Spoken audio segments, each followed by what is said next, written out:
औज़ुबिल्लाहिमिनश्शैतानिर्रजीम बिस्मिल्लाहिर्रहमानिर्रहीम తజ్వీదుల్ ఖురాన్ సిస్టర్స్ అందరికీ అస్సలాము అలైకుం వరహమతుల్లాహి వబరకాతుహు. ఈ తజ్వీద్ క్లాసెస్ విజయవాడ మద్రసతుల్ హదియాత్ నుండి సెండ్ చేయబడుతున్నాయి. ఈ రోజు మనము బిద్అత్ పోకడ గురించి తెలుసుకుందాము ఇన్షాల్లా. బిద్అత్ అంటే దీనిలో ధర్మంలో కొత్త కొత్త విధానాలను కొత్త కొత్త పనులను సృష్టించడం, ఖురాన్ హదీసులలో ఉన్న విషయాలలో హెచ్చు తగ్గులు చేయటం బిద్అత్ అనబడుతుంది. ఒక్క మాటలో చెప్పాలంటే బిద్అత్ అంటే పుణ్యాన్ని ఆశించి ప్రవక్త ముహమ్మద్ సల్లల్లాహు అలైహి వసల్లం చేయనటువంటి పనులను చేయటాన్ని బిద్అత్ అని అంటారు. బుఖారీ మరియు ముస్లిం హదీసు ద్వారా మనకు తెలిసేది ఏమిటంటే ప్రవక్త ముహమ్మద్ సల్లల్లాహు అలైహి వసల్లం వారు తెలియజేశారు, ఎవరైనా మా ఈ షరియత్ విషయంలో లేని వస్తువులను సృష్టిస్తే అది త్రోసిపుచ్చబడుతుంది, స్వీకార యోగ్యం కాదు.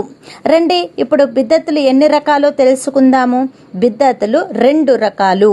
మొదటి రకం బిద్అత్ ఏమిటంటే వాక్పరమైన విశ్వాసపరమైన బిద్అత్. అంటే బిద్అత్ సంబంధ వ్యక్తులు, బిద్అత్ సంబంధ వర్గాల మాటలతో విశ్వాసాలతో ఉంటుంది. ఉదాహరణకు షియా వర్గం వారు చేసే నమాజు వేరు, వారు పండుగ వేరు, వారు చేసే సిద్ధాంతాలు వేరు. ఇంకా జహ్మియా వర్గం వారు, ముతజిలా వర్గం వారు, రాబ్జీ వర్గం వారు, ఇంకా తదితర మార్గహీన వర్గాల పలుకులు, వారి సిద్ధాంతాలు ఈ బిద్అతులో వచ్చేస్తాయి. ఎవరైతే వారిని అనుసరిస్తారో వారందరూ కూడా బిద్అతీయులే. రెండవ రకం బిద్అత్ అంటే ఆరాధనలో బిద్అత్. అంటే ఆరాధనలో కొత్త విషయాలు కల్పించడం. ఉదాహరణకు ఏదైనా సమ్మతం కాని పద్ధతిలో దైవారాధన చేయటం. ఆరాధనకు సంబంధించిన బిద్అతులు కూడా అనేక రకాలున్నాయి. రండి నేను కొన్ని రకాల బిద్అతులు మీ ముందు ఉంచుతాను ఇన్షాల్లా. మొదటి రకం బిద్అత్ ఇబాదత్గా చెల్లుబాటు అవుతున్న బిద్అత్. అంటే ఉదాహరణకు షరియతులో లేని ఆరాధనను ఎవరైనా సృష్టించుకొని దానిని సమాజంలో ప్రవేశపెట్టడం. అంటే లేని నమాజులను సృష్టించుకోవటం, లేని రోజాలను సృష్టించుకోవటం, లేని పండుగలను చేయటం. ఉదాహరణకు మొహరం పండుగ, మీలాదున్ నబీ పండుగ, గ్యార్మి, పీర్ల పండుగ, పెద్దల పండుగ, ఇలాంటి పండుగలు చేసుకోవటం కూడా ఈ బిద్అతుల్లోకే వచ్చేస్తుంది.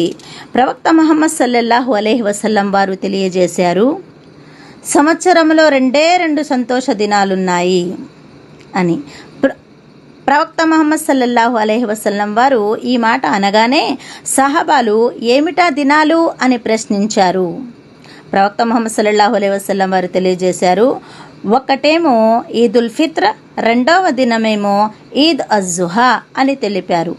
అంటే సంవత్సరం మొత్తములో 2 పండుగలు ఉన్నాయి అని మనకు తెలుస్తుంది.